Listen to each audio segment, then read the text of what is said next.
Okay, let's dive right into this. Welcome to today's Explainer, where we are unpacking a chapter of history that, honestly, I was genuinely shocked to find is almost completely missing from our standard textbooks. You know, we often think we've got the exact timeline of India's struggle for independence completely figured out. We have the big dates memorized, the major events all neatly categorized. But history? Yeah, it's rarely that clean. Today, we're exploring a hidden, deeply tragic event that kind of challenges everything we think we know about those early days of resistance. We are diving into the Nagara Peasant Revolt, and specifically, the forgotten bloodbath of Marikoppa. When we talk about the beginning of the end for British rule in India, the year 1857 immediately jumps to mind, right? The Meerut Mutiny is widely recognized everywhere as the first war of independence. And when we think of horrific, pivotal tragedies from that era, the 1919 Jallianwala Bagh massacre really stands out.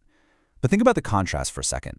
In 1831, decades before Meerut, and literally almost a century before Jallianwala Bagh, a quiet little village named Marikoppa in Karnataka's Malnad region witnessed a revolt and a massacre of terrifying proportions. And here's the thing, this wasn't an uprising of well-armed soldiers. No, it was a desperate final stand by ordinary people. So to really understand exactly why everyday farmers decided to take on the sheer might of an empire, we've got to follow the money. And this number, well, it absolutely floored me. 34.50 lakh rupees. Back in 1799, right after the fall of Tipu Sultan, the British East India Company slapped this absolutely staggering annual tribute on the Mysore kingdom. I mean, that is a colossal sum of money for the era. The British weren't just asking for a cut, they were draining the kingdom completely dry. This massive financial burden acted like a giant pressure cooker, and all that intense heat, it was being turned straight up on the most vulnerable people in the region. Which brings us to the absolutely crucial question.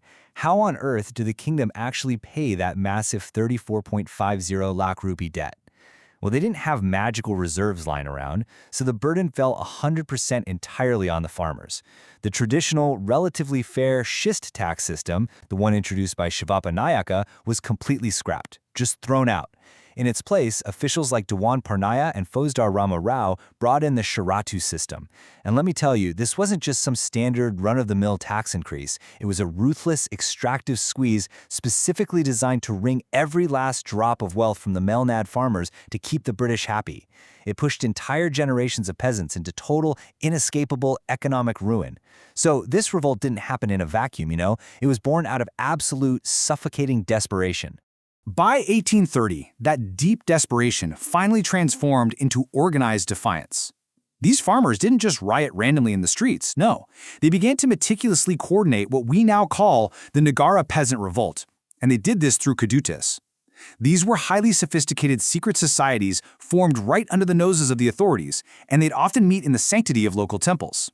It is truly incredible to think about this level of organization among everyday people. I mean, all the way from Kadri Manjunatha down to Mangalore, this massive, quiet network of resistance was being woven together by impoverished farmers who had simply had enough.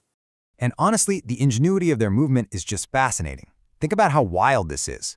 How exactly do you communicate a massive rebellion across vast distances without getting caught? You certainly don't use written letters that can be intercepted.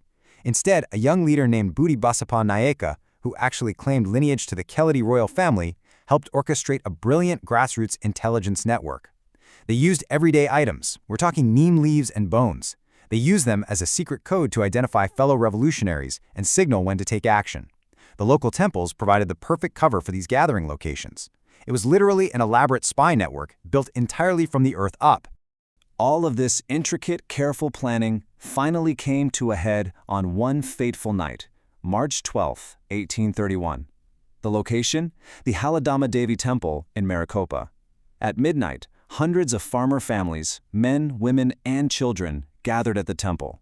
They were there to strategize their next move in the revolt, and they firmly believed that the sacred, heavy stone walls of the temple would offer them protection. They thought they had found a safe sanctuary where they could plan their fight for survival. But tragically, they were wrong. They were being hunted. A notoriously ruthless British officer, Lieutenant Cowper Rochfort, had actually tracked them down. And just look at the sheer, overwhelming military force Rochfort brought against a gathering of civilian families. 800 infantry soldiers, 600 cavalry, and, most devastatingly of all, 4 massive cannons. Under the cover of total darkness, Rochfort's forces completely surrounded the temple, quietly blocking off its only 2 exits, one to the east and one to the south. The trap was set. What followed next was nothing short of a massacre. Without a single word of warning, Rochfort ordered his men to open fire on the trapped families. In an instant, the temple turned from a quiet place of prayer into a chaotic killing field.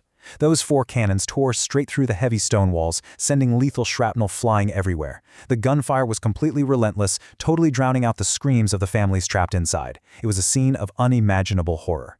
In a desperate, heartbreaking bid to escape the literal rain of lead pouring into the courtyard, many farmers actually leaped into the village wells, choosing a watery grave over dying by a British bullet. When the sun finally rose, the courtyard was an absolute nightmare. But the thing is, Rochfort wasn't even finished.